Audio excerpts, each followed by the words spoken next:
Have you ever booked an Airbnb and thought, wow, this place looks nice? Then you get to the checkout and suddenly there's a cleaning fee, a service fee, a host fee, a convenience fee, a breathing fee, and somehow your 2-night stay costs the same as a mortgage payment. Well, imagine paying all of that and then finding out your host is a homicidal psychopath who takes bad reviews very personally.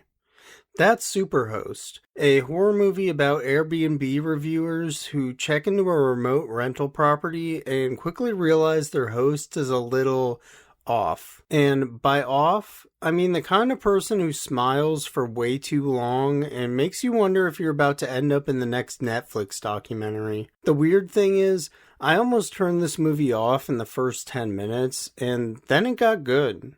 Let's talk about Superhost. Superhost is a 2021 horror comedy that combines two things I already find mildly terrifying: Airbnb prices and narcissistic YouTubers. And somehow the YouTubers are the more annoying part. The movie follows Teddy and Claire, a couple who run a YouTube channel reviewing Airbnbs, which immediately raised a question. How much money are these people making? Because especially in 2021 when this movie came out, you couldn't book an Airbnb without getting hit with a damn near $200 per night cleaning fee. Like, hotels don't charge you extra to keep the place clean. Like, oh, you can have this roach-infested, musty-ass room for $80 or a clean room for $150.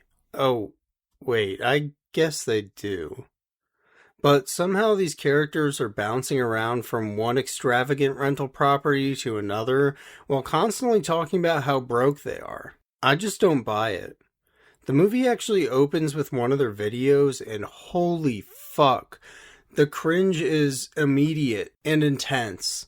Teddy spends the entire video talking to the camera like he's trying to entertain a classroom full of kindergartners. Like, this isn't fucking Cocomelon.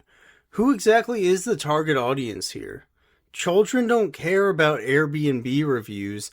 I've never once heard a 10-year-old say, "Mom, before we go to Disney World, can I watch a 40-minute breakdown of vacation rentals?" The videos are painful, like genuinely painful. I would rather listen to someone explain tax law. Maybe kids will enjoy that too. Eventually they arrive at their newest Airbnb. They're locked out, they don't have the code, and their host Rebecca suddenly appears behind them.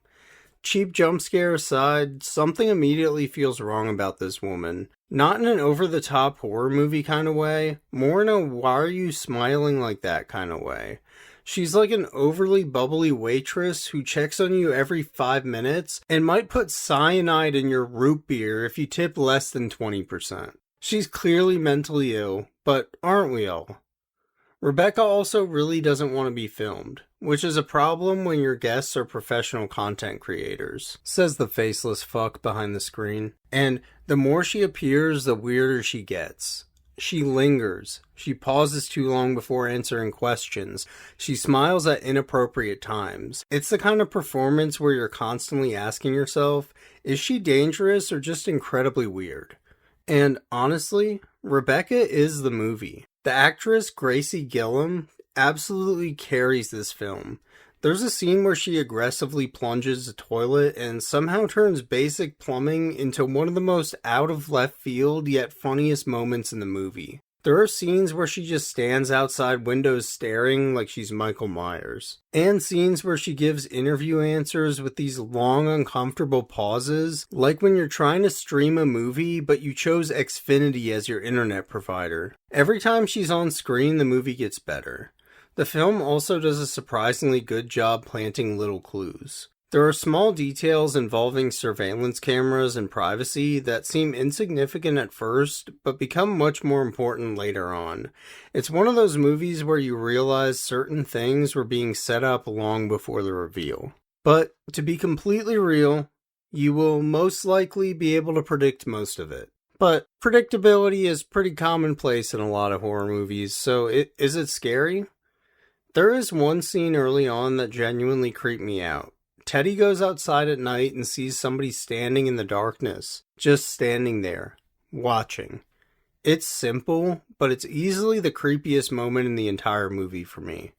I wish they had more of this because the movie had the potential to be scary, but it's really not. Just more unsettling.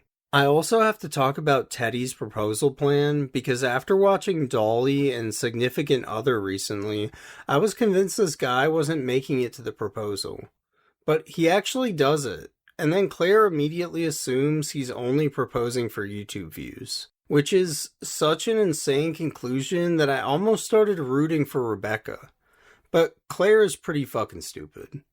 The biggest issue is that Teddy and Claire aren't very likable at all. Teddy is obnoxiously cringy, Claire makes some baffling decisions, and together they have the survival instincts of a deer standing in the middle of a highway. There's also the predictability factor, which I talked about a little bit ago. Once the movie reveals its premise, it pretty much goes exactly where you'd expect it to go. There aren't many surprises.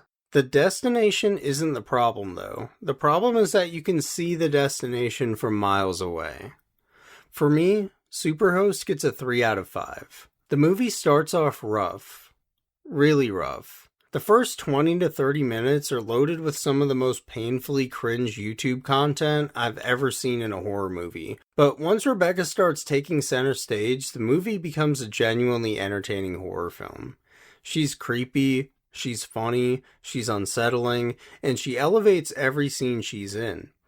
The plot is predictable, the main characters aren't great, and it never really does anything groundbreaking, but it's still a solid, enjoyable horror movie that understands exactly what kind of story it wants to tell. If you've seen Superhost, let me know what you thought down below.